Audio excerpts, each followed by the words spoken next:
So next topic is opening and closing of stomata. Stomata की opening और उसकी closing किन किन फैक्टर्स पे डिपेंड करती है या वो कब होती है। सबसे पहले तो हम ये डिस्कस करेंगे कि वो कब होती है।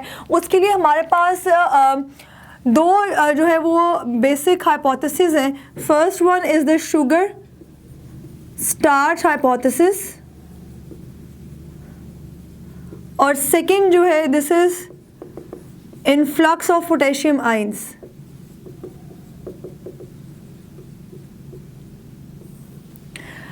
अच्छा, जब भी हम जो है वो सॉल्यूट की बात करते हैं ना, तो जब भी सॉल्यूट आपके जहन में आए तो एक चीज़ हमेशा याद रखनी है, वो ये है दैट वाटर ऑलवेज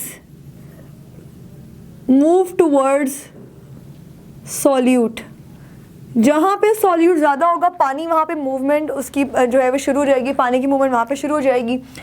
अच्छा, अब है sugar starch hypothesis. Sugar starch hypothesis क्या कहती है? वो कहती है कि चूँकि प्लांट सेल्स में कॉन्स्टेंटली फोटोसिंथेसिस के नतीजे में स्टार्च यानी कि जो ग्लूकोज वगैरह कार्बोहाइड्रेट्स बेसिकली वो मैन्युफैक्चर होते रहते हैं। तो अच्छा, पहली बात तो कि this was propose by H von Mohl, scientist का नाम है दैट, और आई गेस कि मैं अक्सर जो है ये बताना मेंशन करना भूल जाती हूँ, बट दैट्स नॉट दैट कोई इतनी मुश्किल चीज़ नहीं है। You can see that from the text as well. H von Mohl scientist का नाम है and he suggest that the when sugar level rises solute concentration increases और water potential decrease। यही बात है, जब शुगर जो है उसकी मैन्युफैक्चरिंग ज़्यादा होगी तो शुगर का लेवल जो है वो इंक्रीज़ होगा और as a result water potential जो है वो डिक्रीज़ होगा। और जब वाटर पोटेंशियल डिक्रीज़ होगा तो इस केस में जो स्टोमेटा है दे विल बिकम टर्जिड। टर्जिड क्यों होंगे? टर्जिड इसलिए होंगे क्योंकि जहाँ पे सॉल्यूट ज़्यादा है पानी वहाँ पे मूवमेंट शो करेगा बिकॉज ऑफ दिस प्रिंसिपल। चूँकि वहाँ पे सॉल्यूट ज़्यादा होना शुरू हो गया है इसलिए नेबरिंग सेल से या नेबरिंग जितनी भी साइड्स है वहाँ से पानी आना शुरू हो जाएगा टुवर्ड्स द स्टोमेटा। और जब वो क्योंकि स्टोमेटा में ग्लूकोज है या शुगर है, और जब इस तरह से वो टर्जिड होंगे तो ऑब्वियसली दे विल ओपन तो एक्सचेंज ऑफ गैसेज या जो भी एक्सचेंज जिस भी मटेरियल का एक्सचेंज होगा that will take place and obviously this will be the phenomena. Similar चीज़ है in the case of influx of potassium ions. फ़र्क क्या है कि यहाँ पे शुगर की कंसंट्रेशन ज़्यादा हो रही है, वाटर पोटेंशियल डिक्रीज हो रहा है। यहाँ पर पोटेशियम आयंस की कंसंट्रेशन अगर ज़्यादा हो रही है तो वाटर पोटेंशियल भी इंक्रीज़ हो रहा है क्योंकि वहाँ पे प्रेशर पोटेंशियल जो है वो इंक्रीज़ होता है।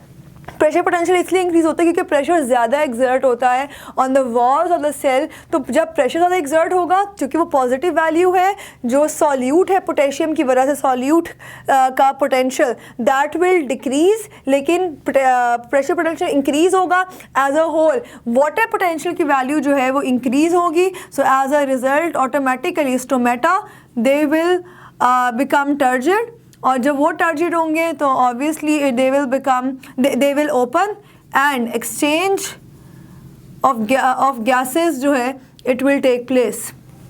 इसमें जो है वो चीज़ें दो तीन है। What controls the in movement of, यानी कि जो इसका एंट्रेंस है या जो एग्जिटिंग मूवमेंट्स है पोटेशियम आयंस, तो लेवल ऑफ कार्बन डाइऑक्साइड जो है वो ये कंट्रोल करता है। Exposure to blue light which is also effective in photosynthesis has been shown to acidify the environment. Blue light जो है उससे अगर एक्सपोजर होगा तो उससे जो इन्वायरमेंट है स्टोमेटा के सेल्स का, गार्ड सेल्स का, स्टोमेटा तो बेसिकली वो ओपनिंग होती है, गार्ड सेल्स होते हैं जो कि फ्लैक्सिड होते हैं या टर्जिड होते हैं, वो एसिडिक हो जाते हैं। और जब वो एसिडिक होगा तो it will also enable the guard cells to take up potassium ions followed by the uptake, water uptake resulting in increased turgidity। जैसे ही एसिडिक इन्वायरमेंट होगा पोटेशियम का इन्फ्लक्स ज़्यादा होगा। जब इन्फ्लक्स ज़्यादा होगा तो चूँकि वो सॉल्यूट है, पीछे वाटर जो है वो उसके पीछे आएगा, टर्जिडिटी होगी, गार्ड सेल्स जो है वो टर्जिड होंगे और obviously stomata will open and exchange of gases will take place. इसके बाद नेक्स्ट टॉपिक आ जाता है factors affecting the rate of transpiration. Factors कौन कौन से हैं जो कि opening and closing of stomata को कंट्रोल करते हैं? ये दो जो हाइपोथेसिस हैं ये तो बेसिक मैकेनिज्म्स हैं कि किस तरह से वो ओपन हो रहे हैं, किस तरह से वो बंद हो रहे हैं। लेकिन when you talk about the factors, तो फैक्टर्स वो चीज़ें होती हैं जो कि बाय साइड अप्रोचेज या साइड वेज इस ओपनिंग एंड क्लोजिंग को कंट्रोल करेंगी। factors affecting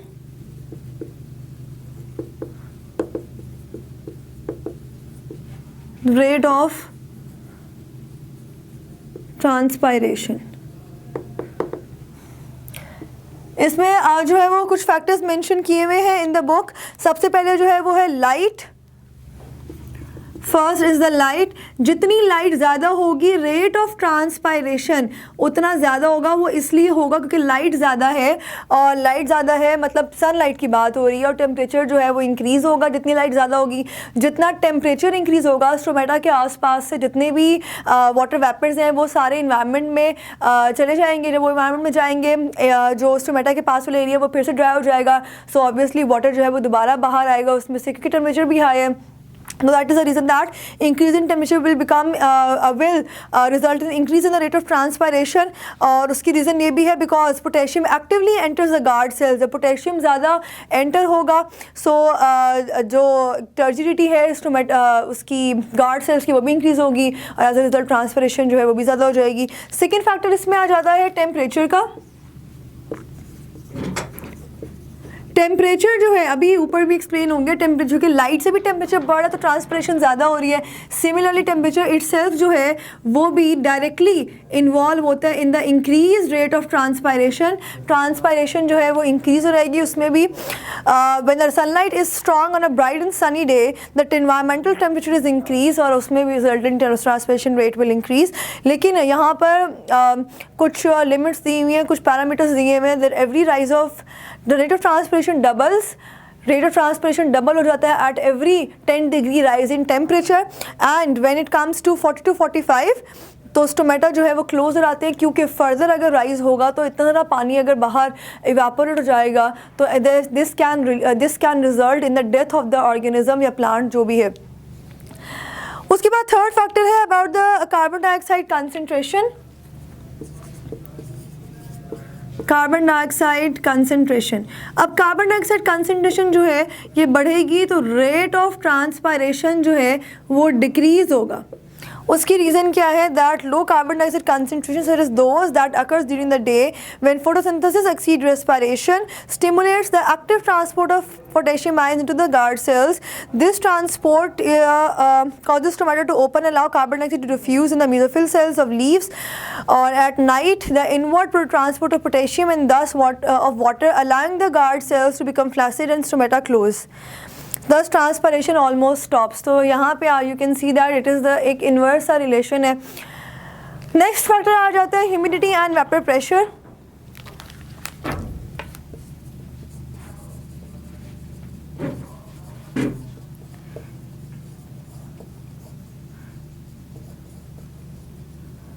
humidity and vapour pressure क्या है? ह्यूमिडिटी अगर ज़्यादा होगी तो जब लीफ जो है वो ट्रांसपायर करेगा वाटर वेपर्स को, और चूँकि बाहर भी ह्यूमिडिटी ज़्यादा है तो वो जो वाटर वेपर्स हैं वो बाहर वाले इन्वायरमेंट में यानी कि लीफ के आसपास ही रहेंगे, दूर नहीं जाएंगे, क्योंकि ऑलरेडी मॉइस्चर ज़्यादा है इन्वायरमेंट में. तो दिस मीन्स कि ह्यूमिडिटी ज़्यादा होगी तो ट्रांसपिरेशन का रेट जो है वो कम हो जाएगा. सो अगर जो है वो बाहर ह्यूमिडिटी कम है so that will result in increase of the transpiration. This decreases the rate of transpiration. ये तो यही बात है कि अगर ह्यूमिडिटी ज़्यादा हो जाएगी तो ट्रांसपिरेशन कम हो जाएगी, ह्यूमिडिटी कम है तो ट्रांसपिरेशन ज़्यादा हो जाएगी. Next factor is the wind.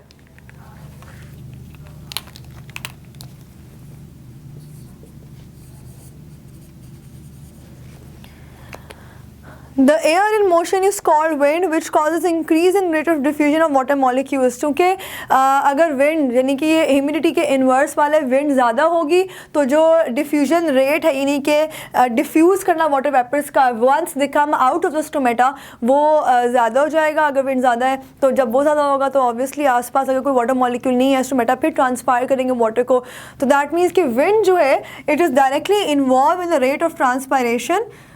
ज़्यादा होगी तो ट्रांसपिरेशन का रेट जो है वो भी ज़्यादा हो जाएगा. Last factor is availability of soil water.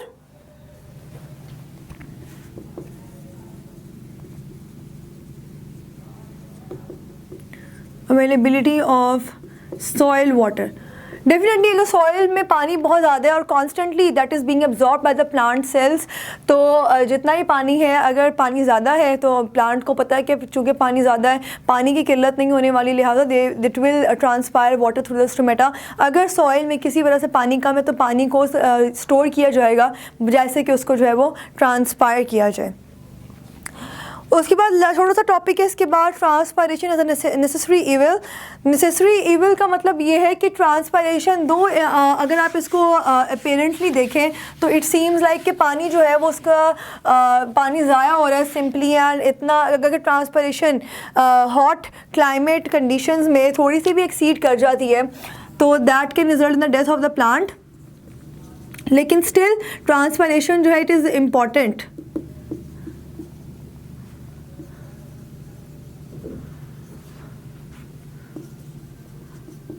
उसकी रीजंस क्या है? उसकी रीजंस जो हैं दैट आर बीइंग लिस्टेड।